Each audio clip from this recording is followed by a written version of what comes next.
That means it's much bigger than we thought. It's much more deeply ingrained in the power structure. And it's only an enraged populace that is going to scare them into saying, hey, you know, if enough of these people really get disturbed, we could be in trouble. We could be physically at risk from the kind of irritation we're seeing against TSA, and I want them to think that. Well, now, go ahead. No, I mean, they've got to stay hidden because as they engineer these calamities, you know, they can flush presidents down the toilet, the CFR down the toilet, whole countries down. But if people ever identify the true ruling class, then they can't carry out the carnage because they will get the blame. Not only that, and they could be targeted. You know, there are people out there who say, if we ever find out who they are, their lives aren't worth much. And they need to be afraid of that because someday, you know, people are not going to take this line down. When you nuke a nation and when you destroy and kill millions of people, you lose your right to live. And so we need to have this testament on the line right now about who Foundation X is, this nexus of the supergroups, because that's checkmate. If we start identifying them, and I'm getting chill bumps right now. This is dangerous to do, folks. As we identify the true rulers and not their puppets, then that begins to remove their power to act on their agenda because they know they'll be brought to justice. That's right. And one of the greatest things we need to do is encourage whistleblowers to come forward. You know, there's over 100 people who placed explosives in the World Trade Center who haven't talked yet. We need to have some of those people have the courage to come out and talk. And the only way they'll do is to realize that the powers that be might be threatened because they're looking at threats from both sides, and they have to say, look, I don't want to be a part of this anymore.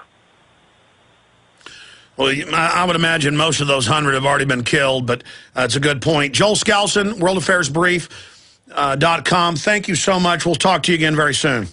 Pleasure, Alex, as always. Pleasure talking to you. I've got some key financial news I want to hit. Jaron did find it. This is the report I saw 2 weeks ago. I'm going to get Kurt Nemo, Steve Watson, Paul Watson, or Aaron Dykes to do a report on this at Infowars.com. All of you other news people are welcome to pick it up as well. It's big news. Special Climate Change Program, 2009-2012, Mexico. Executive summary written by the UN. And it says on page 6, relocate human settlements and infrastructure in high-risk areas and the implementation of policies aimed at climate stability and sustainable development. So it says the implementation of relocation programs of human settlements and infrastructure in high-risk areas. There you go, relocation, forcible relocation to areas in the name of the environment, forcing you to move where they say. Special Climate Change Program, 2009-2012, Mexico Executive Summary. This is for the entire planet, but it deals with the Mexico Summit. It's got all the UN programs. It's got the globalfederal.gop.mexico. Global Federal. It says right here, globarinofederal.gov. Global government, global federal. It's just all out in the open, and they tell the public, oh, that doesn't exist. Hey, the TSA sticking their hand down my pants. Oh, that's a conspiracy theory.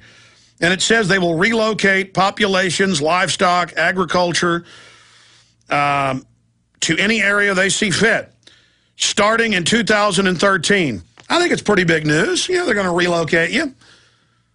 These people don't play games, folks. They don't play games.